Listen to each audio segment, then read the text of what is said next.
The holiday season's underway, but before you head to any of those local holiday markets or pop-up shops, the Better Business Bureau has some tips when it comes to holiday shopping. We're joined now by Monty Donaldson with the BBB. Monty, thanks so much for joining us here on Alabama Live. Before people start shopping, give us some of those tips. What do people need to know?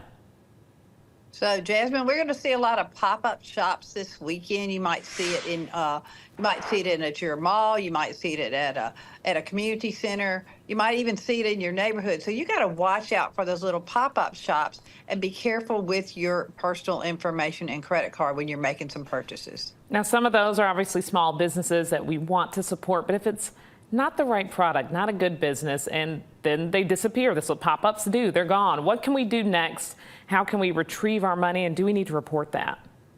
Okay, so the first thing you need to look for is, I would use, if you're buying something small, use cash. If you're making a purchase, use a credit card.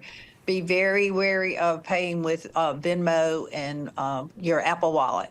Find out what the warranties are. And then the big thing is, a lot of times these cute shops have little personalized gifts or special order things. So how long does it take to get them? And how can you reach the vendor after the holiday? And what kind of warranties are on some of these products? That's the things you need to really watch for. What about some of those temporary online retailers? Is this something we can trust?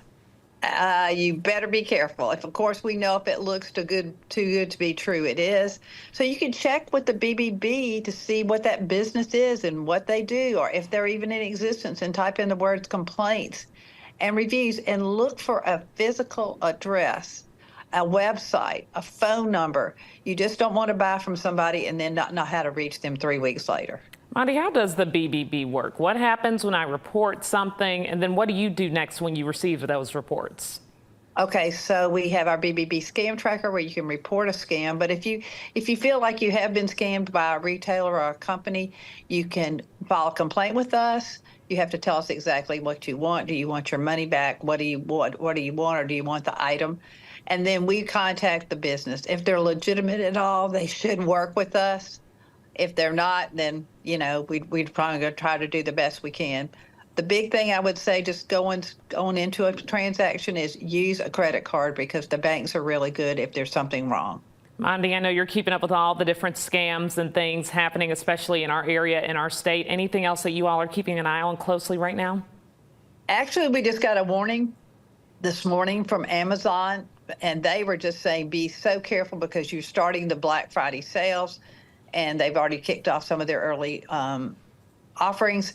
So we already got an offering from them. So that's what I would say, is watch these little pop-ups, find out where they are, where they get their merchandise, how long is it going to take to get you, but be also aware of online scams, because that'll be the next big thing to be talking about next week. Yep, we'll be talking about Black Friday and Cyber Monday before we know it. Monty, thanks so much for joining us here on Alabama Live. We appreciate it. Thank you.